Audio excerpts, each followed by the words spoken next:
Well, good morning. Hello, everyone. It is Tuesday morning. Of course, this is Dr. Kenbird here.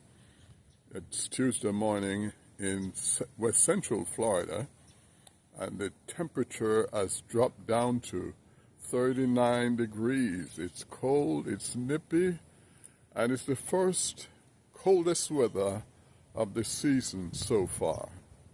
Of course, it's November 11th, and so it is. The weather is really cold.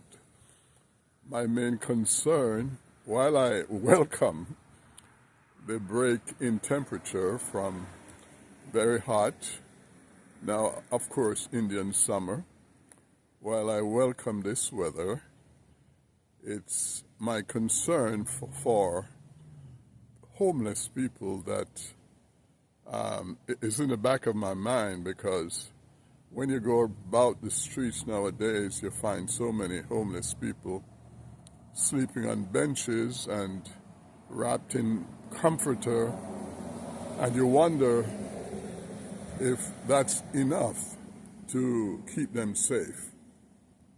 But I can just hope that they got some kind of shelter overnight before this weather hit so drastically, right down to 39 degrees Fahrenheit.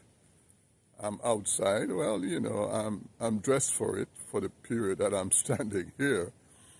But you can be assured that later on, if the sun doesn't shine and the temperature doesn't rise, I will have to put on another layer. But this is Florida, and this is what we have on Tuesday morning, November 11th. A cold morning, quite nippy, and still nice to be outside for the few moments. And so I just want to wish everyone a great day for this November 11th, Tuesday, in West Central Florida. Okay. Have a blessed day and stay safe. Bye for now.